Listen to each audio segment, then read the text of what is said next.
the research interests of the Department of Life Science Communication. And it's always kind of confusing to prospective graduate students to kind of explain, like, all the departments? Yeah, the departments, they're like, why? But I see there's lots of cross-fertilization. So, but given the interests of people in this department, I thought I would focus on a line of research that I've been doing for the last 6 years and how groups discuss controversial issues. And so there's 3 studies that I've done discussing different controversial issues. Climate change, which probably shouldn't be controversial, but it is. The candidacy of Donald Trump. This study was conducted when he was a candidate before he was president. And then the separation of church and state and whether the words under God should be in the Pledge of Allegiance. And so one of the themes of all 3 of these studies is that shared information seems to have a very specific effect on how people are influenced by the group discussion, and whether or not they polarize, whether or not they're willing to listen to a minority member or a majority member. And so shared information seems to be the string throughout these studies that is important. So I named the talk Bridging Divisive Opinions with Shared Information, although in the second study I realized that maybe that wasn't quite the case. When I took another look at it, that was, but I'll go over that.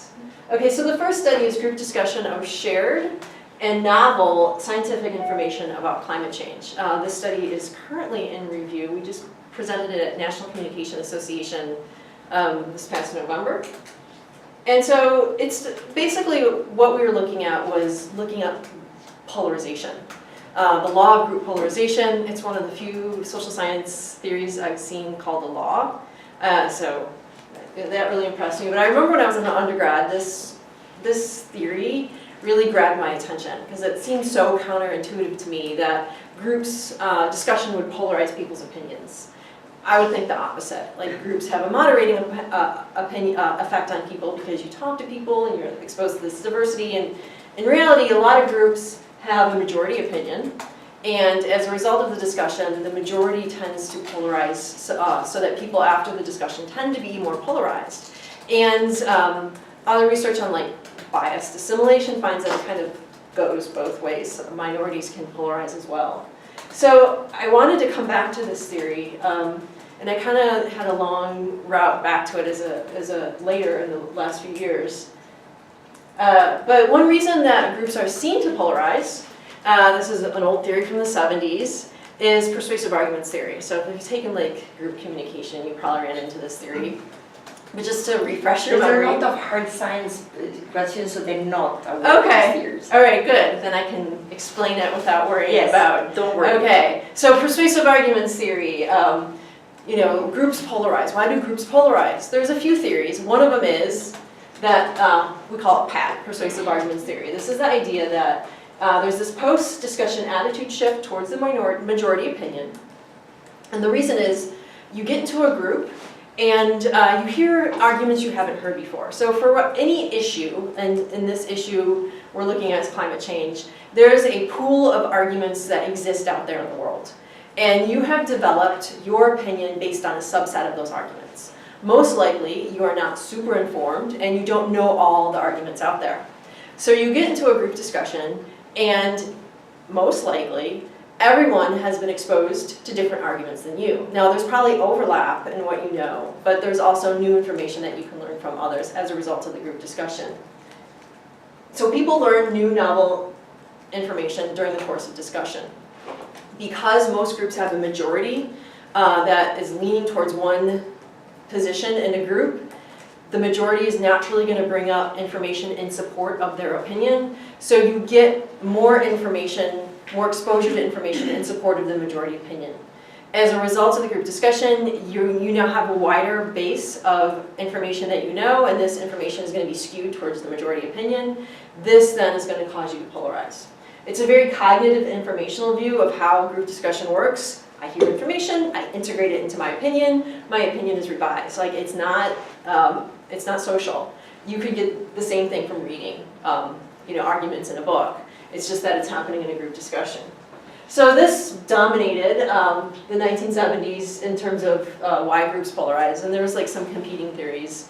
But I wanted to focus on information because persuasive arguments theory really underestimates social factors. And starting in the 80s, people really just started to see like persuasive arguments theory really is inconclusive. It doesn't seem to be having the effect it should have. And in fact, some researchers who went to study persuasive arguments theory and confirm it found the opposite. They found that it's often information that is not novel. It's the information that we share in common that is actually influencing people. And I'll go into that next. So that's the Stasser-Titus stuff from like 1985. So starting in the 80s, people said, wait, novel information is not driving people's opinions. So you had this seminal study in 1985 where Stasser and Titus thought they were going to support persuasive arguments theory. That was what they intended to do with this study. And they said, you know what's wrong with all the research on persuasive arguments theory is that the new unshared information always supports the majority opinion, right? And so they're confounded. And they said, let's turn it around and have the unshared information support the minority opinion. And if we still show that unshared information is powerful even when the minority supports it, then we're going to have inconclusive evidence that persuasive arguments theory is effective. So they went about to do this, and what they found is the opposite. Unshared information was completely discounted, didn't affect the decision very much, and shared information dominated group discussion and recall and group decision making. And this was has since been replicated in hundreds of studies. There's meta-analyses. It's been looked at in many domains. I just recently did some work on anesthesiology where we replicated the shared information bias, and it's been done in medical domains and other domains. So what they found is that shared information is discussed and it's repeated more and it has a larger influence on group discussion. Not the novel information, but the shared information. Why? Well, one, it's statistically more available. We all have it. Like if we all know something, maybe we all read the news this morning and we all know about Paul Ryan not running for, Senate. We all can bring that up in a discussion of politics. So it's just statistically more likely to be mentioned, but there's definitely some social factors going on. First, it can be validated. If you say it and I know it already, I can go, yeah, like I know you're right, because I know it too. And then as a result of me being able to validate the correctness of the information you're providing to me, I often do what I just did. I nod my head at you and I go, yeah, right, I know. And that makes you feel good, that another person is validating what you're saying and saying, yeah, I know, you're right. And so that then spurs you to keep mentioning that information or repeating it. In addition, if you mention something I know, I'm thinking, wow, she mentioned something that I know and she felt it was important enough to mention, and I know that information, and that makes me feel good, it makes me feel smart, makes me feel pretty confident. So this is called mutual enhancement, because we're mutually enhancing each other by talking about shared information. And now that I know this effect, I see this all the time in conversations. When we start talking about stuff we know, we all become more animated, we all start nodding our heads, and we're all like, it's a fun conversation. And then if someone brings up something someone doesn't know, we're like, oh, okay. And just kind of, and then the conversation moves on. So research since then so the spurring of this research on that people focus on shared information in group discussions, which is very problematic because groups are not learning. They've never returned to the idea of group polarization, saying, wait, maybe it's discussion of shared information that is polarizing groups. No one's returned to that, and I guess it took me a long time to put two and two together that I really like both these theories, and I finally decided I wanted to see, does shared information actually polarize group discussion and not the novel information as persuasive arguments theory would argue? So that's what I've been doing in a couple of these studies. So I wanted to look at climate change because it is a polarizing issue. It's also very complicated, it's technical, it's scientific, and Americans are not very good at it. In one study, 52% of Americans received an F in their knowledge of climate change, and there's a recent study from a couple years ago that found they haven't gotten any better since 2010. In addition, there's been some research on social media that finds that when people do share information about social media, about climate change on social media, it's often very conventional ideas about climate change, nothing too out there, and so it's information that is likely to already be kind of shared. So this led me to believe conventional information to me sounded a bit like shared information, and if people are more likely to repeat conventional information, I thought there might be something there with climate change. So in addition, climate change information can be really complex. It's things like methane, what's the difference between carbon and methane, what's the difference between, what's a feedback loop, what's happening with the tundra, what's happening with ocean acidification. It's really complicated to understand these things. And so people's motivation and ability to like read it and understand it and comprehend it might be low based on like elaboration likelihood theory. As things get more complex, we become less motivated to really dive into it. But repetition can help. If you read about ocean acidification, the first time it might seem complicated, the second time you might have remnants from the first time you read it, and repetition can help. And shared information is repeated information. So shared information might be especially helpful towards persuading people about climate change. Contrary to what you might want to do, which was give them more information, right, to like bolster their opinion, it might actually be helpful to just kind of keep talking about stuff they know. So in addition with climate change, one reason people don't talk to other people about climate change is they don't feel confident about their knowledge of it.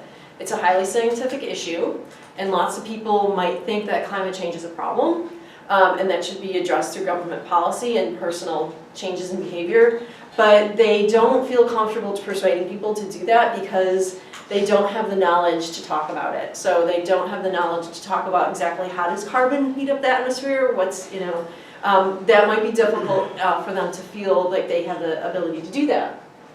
So I went back to mutual enhancement because shared information can increase validation and feelings of competence. So if you're hearing information that you already know, you might feel more competent about and knowledgeable about this issue, and this might actually help you to feel like you're able to speak about it in the future. The sense of competence and self-efficacy can be especially important for scientific issues. Like Yeager and Swim have looked at this a lot with climate change, that people don't talk about climate change unless they feel competent and they feel a sense of self-efficacy. They may believe climate change is an issue. They've seen 95% of scientists, or 98 or 99%, but they don't know anything about it, so they don't talk about it with their friends and family. However, there's other research that says that when people are presenting unique scientific information, we might perceive that they have a lot of expertise, right? So there's like this double thing going on where a lot of times we judge expertise by the scientific interestingness and uniqueness of someone's information. So I wanted to test this all in a study, and I used strong inference where I tried to pit shared information versus unshared information in groups. And the way to do this, I had to create fake groups, basically filled with Confederates. My prelim question, I had a prelim question and said, what is strong inference? And I failed it, I didn't know what it was. Luckily, I got to answer 4 out of the 6 questions, so I just skipped the strong inference questions. But ever since then, I know what strong inference is. So if you ever get it, it's where you pit 2 theories against each other. So I didn't really have a null hypothesis here, it was either or. So my method was, I had 130 versus 121 participants in the shared or unshared condition. They read information about climate change from procon.org. I just basically took the information verbatim. And it wasn't, is climate change real or not?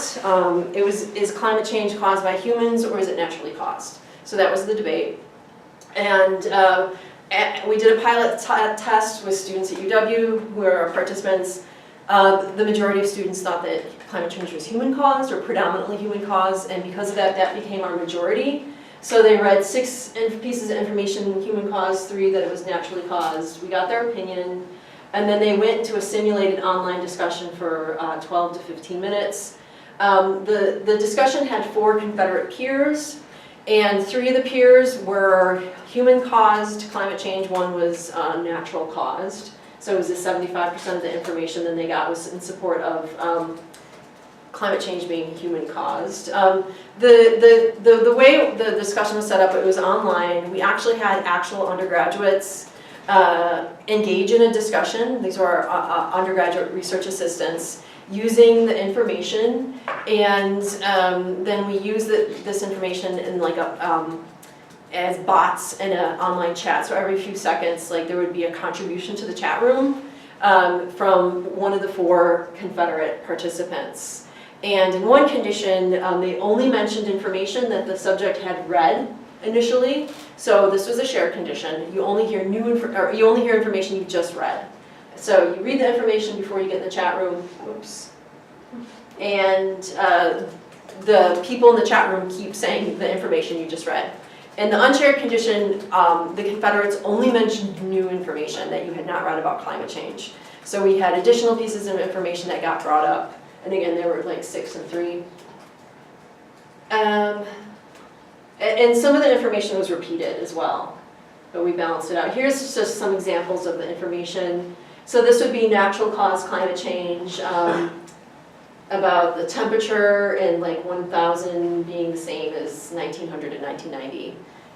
Whereas this is, and we balanced out the length. These two just happen to be a little different in length, but there was definitely longer human or natural cause. Here's one about the CO2 changing in the world's oceans, being like 30% higher. So that was the type of information they read. As you can see, it's pretty technical. You've got to understand like what's the acidity level of the oceans and what does that mean. You also have to make the leap that temperature at this stage from 1000 to 1100 has some comparable comparison to 1900 and 1990. Okay, so I'm just going to show you lots of graphs because it's a talk, it's a little easy to understand, but our pilot test, we asked them how familiar was the information that your fellow group members talked about. Obviously, in the shared condition, a lot more familiar. They rated it, which was good. But the key was, are they polarizing? So in this case, we looked at how much are they being influenced by the majority in this case. So 75% of the information they received was that climate change was human caused.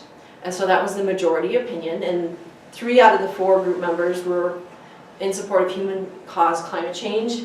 And what you find is that they're polarizing, this was everybody, in the direction of the majority, more with shared information. So the majority is being more influential when they talk about information that that the subject already read. In the presence of unshared information, we're actually getting depolarization. And this was happening, unfortunately, especially for people who had already espoused that climate change was human caused. They got confused by the new scientific information. It undermined their confidence. And so from talking to the participants in the lab, a lot of them were saying, well, I just don't understand this issue anymore. And so we're like, oh God, this is horrible. And so we're like, well, yeah, like this is not what we wanted to happen. But the onslaught of new scientific information really undermined their confidence in their ability to think about the issue. And so we're getting this depolarization where people are thinking, I don't know what's going on. Maybe it's human, maybe it's natural, who knows? And so that was really interesting to us. And we've since looked at some other research about how the debate can get really confusing for people when you're looking at all this information. Some other things that we found is when you heard people, your other alleged group members, talking about unshared information, you perceived that other people were more competent and knowledgeable about the issue than you were. So in the unshared information condition, you think others are more competent and knowledgeable than you. But in the shared condition, you actually think you're more competent and knowledgeable. So when others are mentioning information that you already know, you think, yeah, I know what I'm talking about here. And so the exposure to shared information was especially important towards getting people to think, I know this issue, I understand it, I'm competent and knowledgeable about it. So it's not learning new information in the unshared condition that makes you feel more knowledgeable, it's actually getting your information reaffirmed. And after we sent this out, we started looking at this as a mediating mechanism for the polarization towards the majority opinion, is this perception of competence.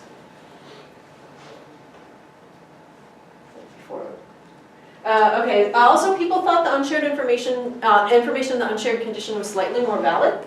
It was marginal, but again, seeing all this new information, people thought, well, that seems very like everyone knows what they're talking about, and they also thought like there's more critical thinking going on with unshared information, so they thought like this discussion was highly critical thinking about the issue, but, and this was marginal, and we're looking at it in another study, is people who were exposed to group members talking about unshared information felt more ostracized from the group.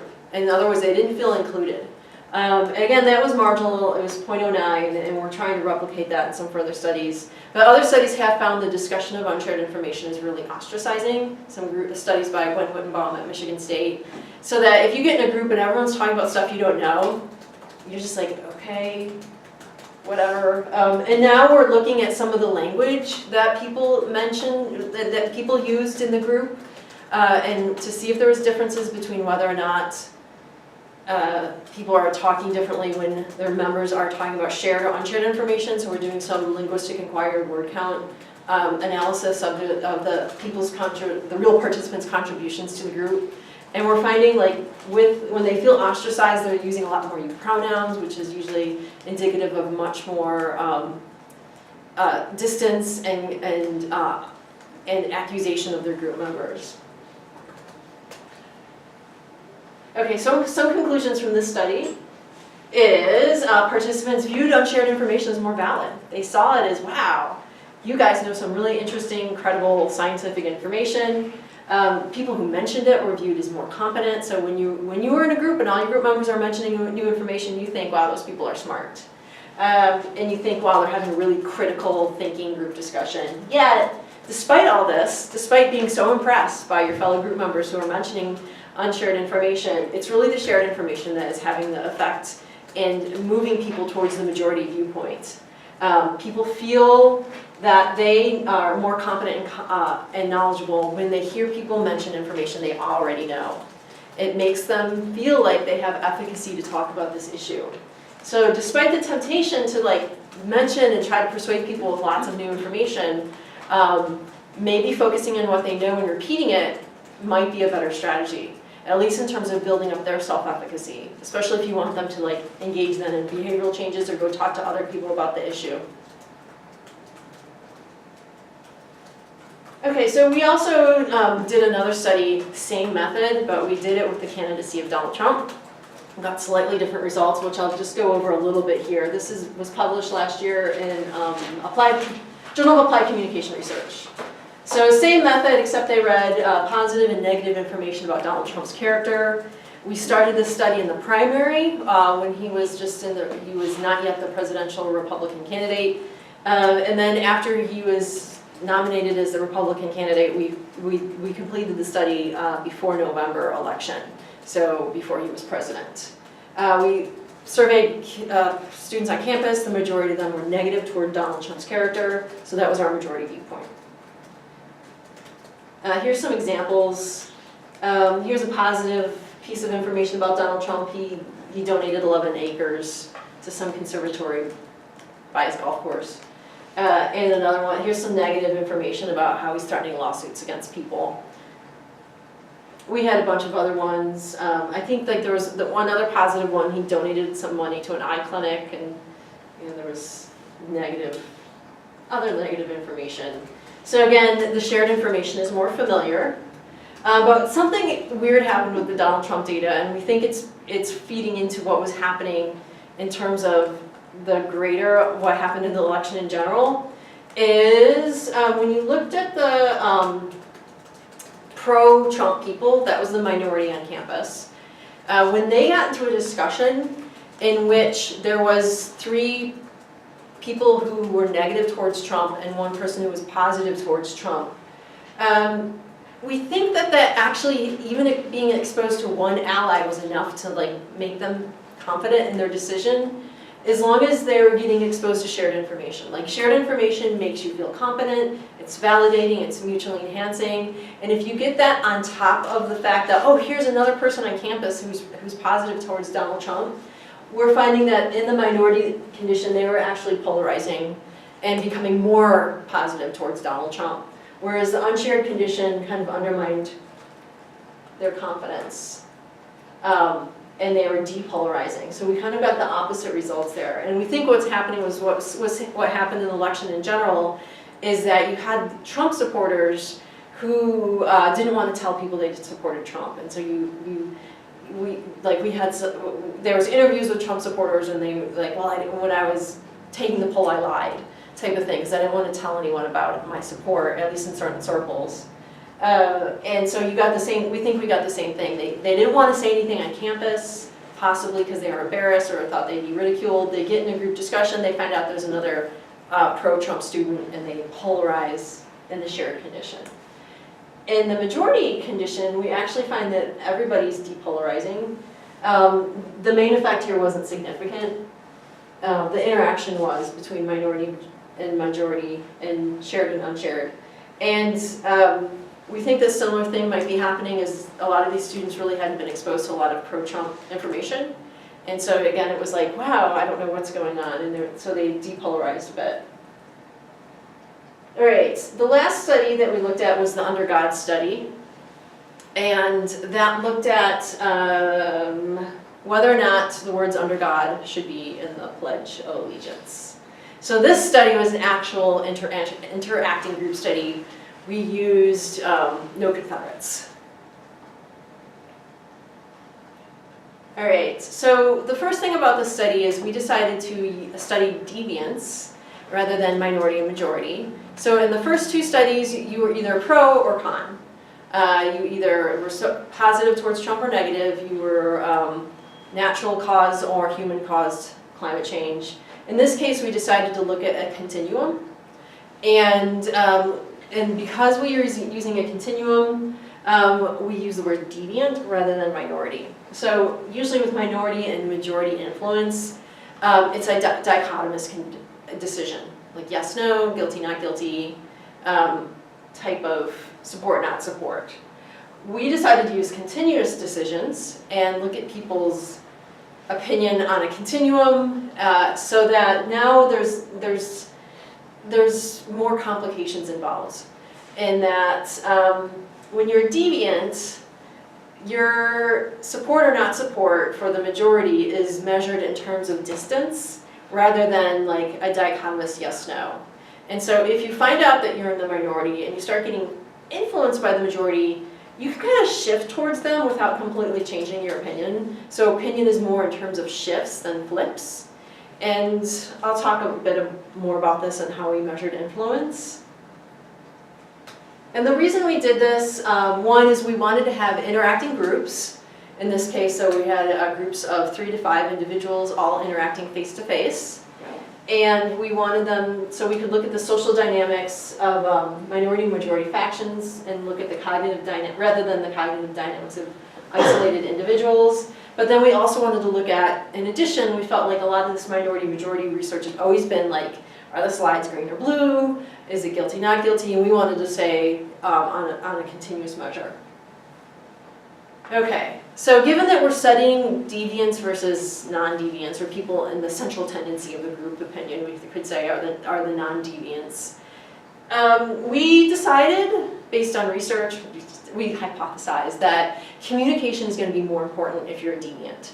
The farther away your opinion is from the central tendency of the group, the more the onus is on you to persuade other people that your opinion has some validity and credibility versus just being able to influence through social proof in greater numbers. So because deviants are farther away, they don't have the luxury of saying, hey, everyone agrees with me, and so you should agree with me too. The only way they can persuade is if they're credible and consistent, and if they have good arguments. Otherwise, no one's going to listen to them. So we thought that in addition, previous research that we mentioned has shown that people find shared information really compelling in group discussions because it's validated, it's mutually enhancing, you see it as more important. And so often, and previous research has found that shared information can actually be more influential in terms of persuading other people. And so we thought, combining these two ideas, shared information may especially be important for people with more deviant opinions in terms of influencing the group, because it gives them an inroad into other people. And again, because the majority members already have, by their greater numbers, social validation of their opinion from others in the group, they already have a form of social validation. Minority or deviant members don't have this, but shared information is a form of social validation that they can use. And it might be much more important to them to use that type of social validation in order to be influential. And research with shared information has found that this idea that shared information is really socially validating is more important when people don't have a context for social validation to begin with.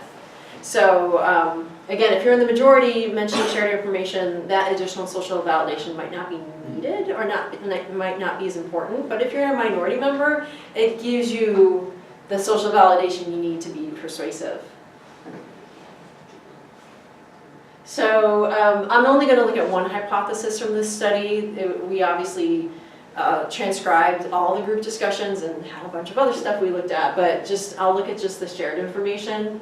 So group members who mention a higher percentage of shared information will be more influential, but this will interact with the deviancy of the member.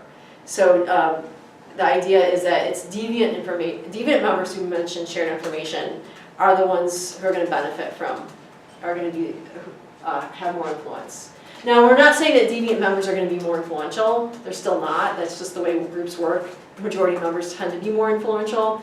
But when deviant members mention shared information, they'll be more influential than when they don't. Whereas non-deviant members, mentioning shared information really isn't going to help them in terms of influence. Does that make sense? Okay, great.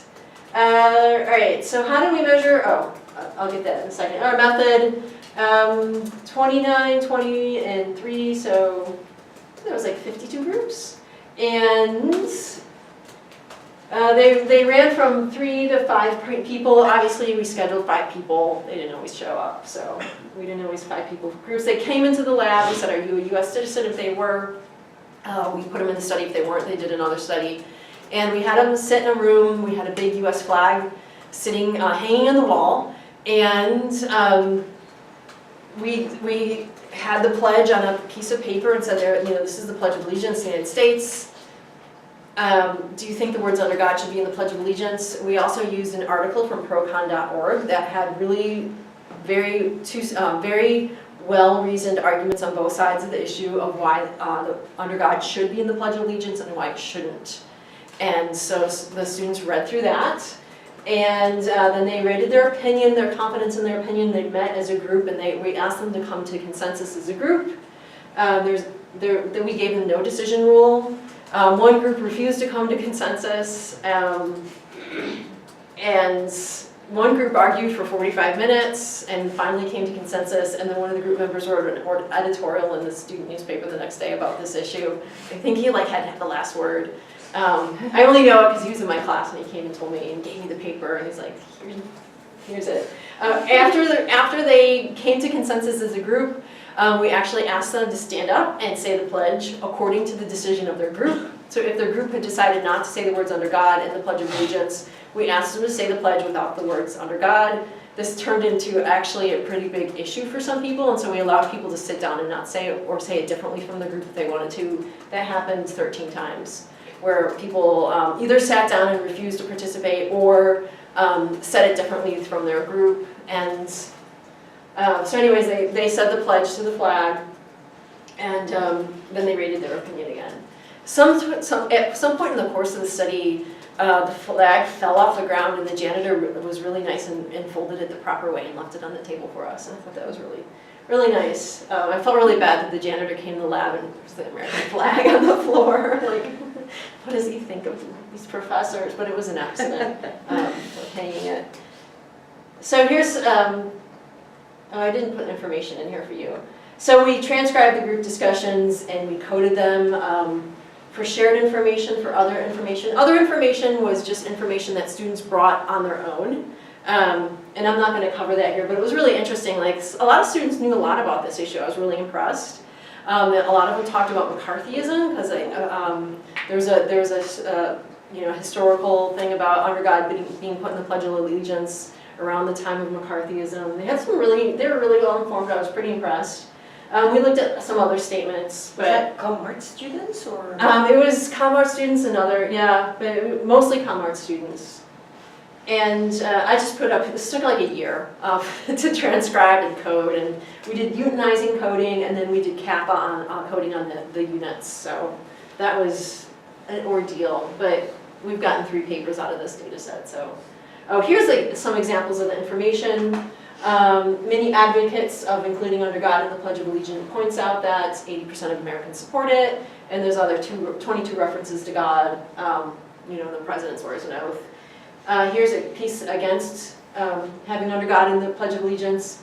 Many advocates of removing under God point out that the phrase was not written into the original pledge, which is true, and was not, and the opposition to returning to the original pledge is proof that under God is not a religious symbol, and not merely, is a religious symbol, not merely a secular practice.